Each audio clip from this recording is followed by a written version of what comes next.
Mohammedan leaders and many in the media, politicians, and Christian religious leaders tell the world that Islam means peace and it is a tolerant and peaceful religion.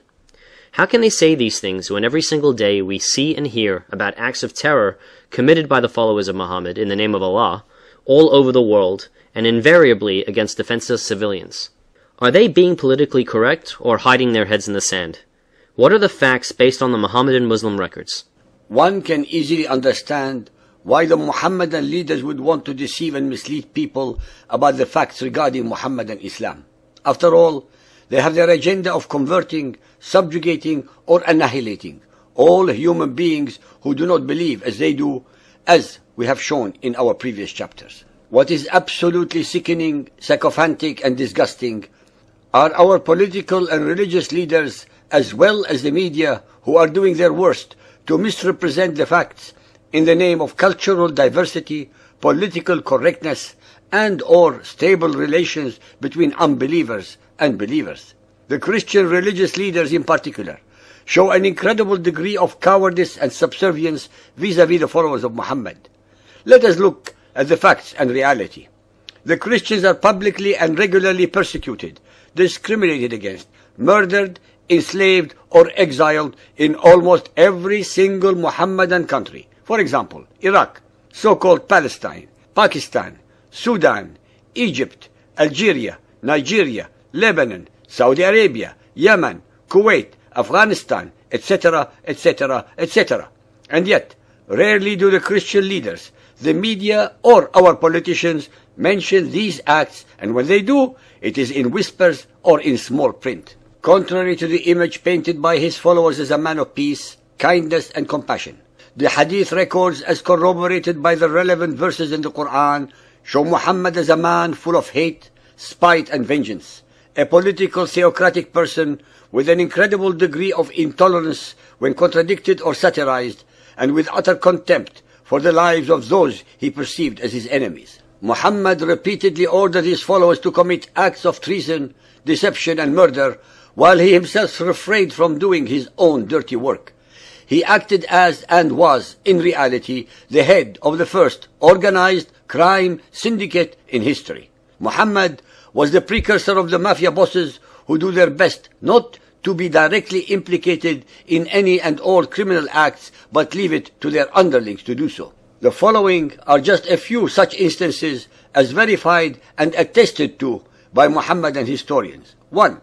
Muhammad ordered the murder of any and all of his political, theological, and satirical opponents, male or female, young or old, free or slave, without mercy or compassion, and they were invariably tricked to their deaths and murdered when unarmed, such as the cases of Abu Afaq, 120 years old, who criticized Muhammad in verse for the murder of Al-Harith bin Samit. Muhammad demanded his murder. 2.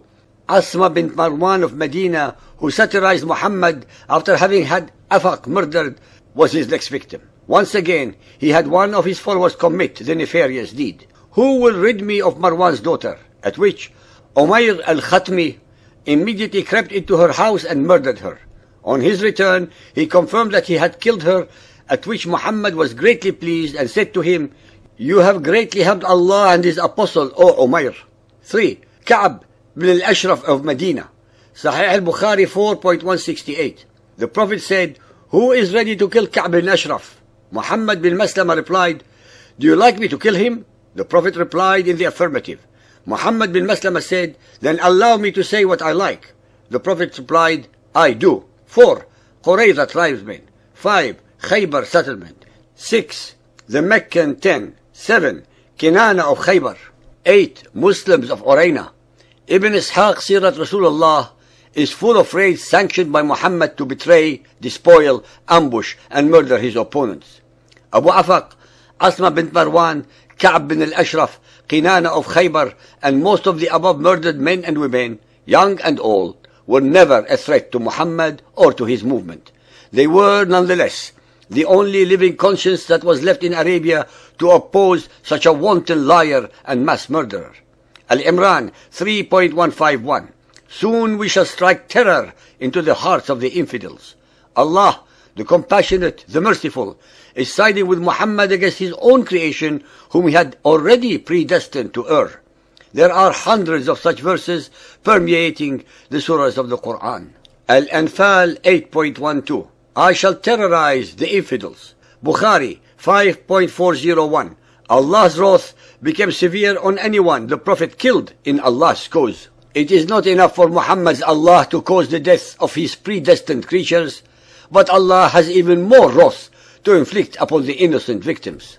Al-Anfal 8.67, it is not fitting for any prophet to have prisoners until he has made a great slaughter in the land. Al-Ahzab 33.61, the infidels shall have a curse on them.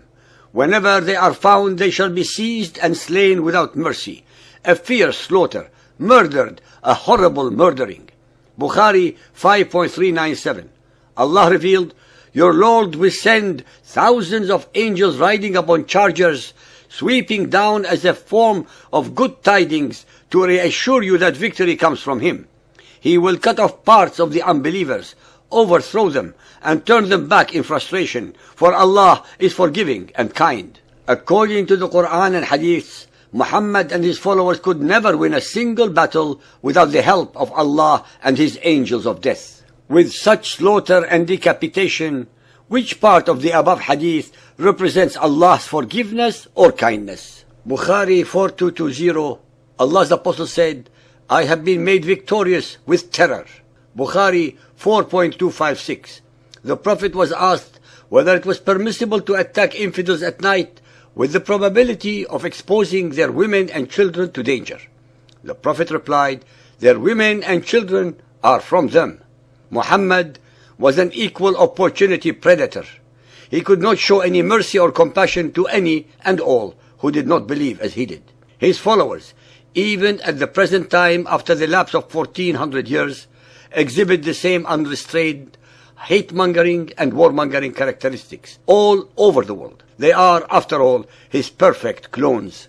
Bukhari 5.516, when Allah's Apostle fought or raided people, we raised our voices shouting, Allahu Akbar, Allahu Akbar. As we witnessed at the present, the followers of Muhammad recite this terror verse before slaughtering their defenseless victims. Bukhari 5.702 regarding Ghazwat al-Badr. In fact, Allah's Apostle had only gone out in search of the Quraysh caravan so that he can rob it. Bukhari 7.115 narrated by Ibn Umar.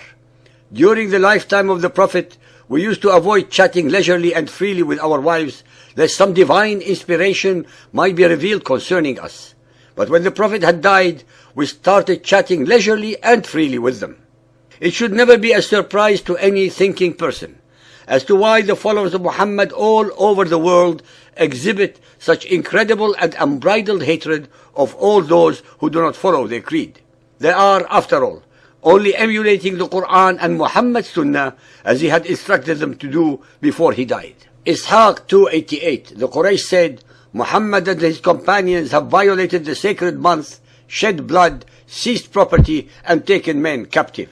Ishaq 326, if you come upon them, deal so forcibly as to terrify those who would follow, that they may be warned.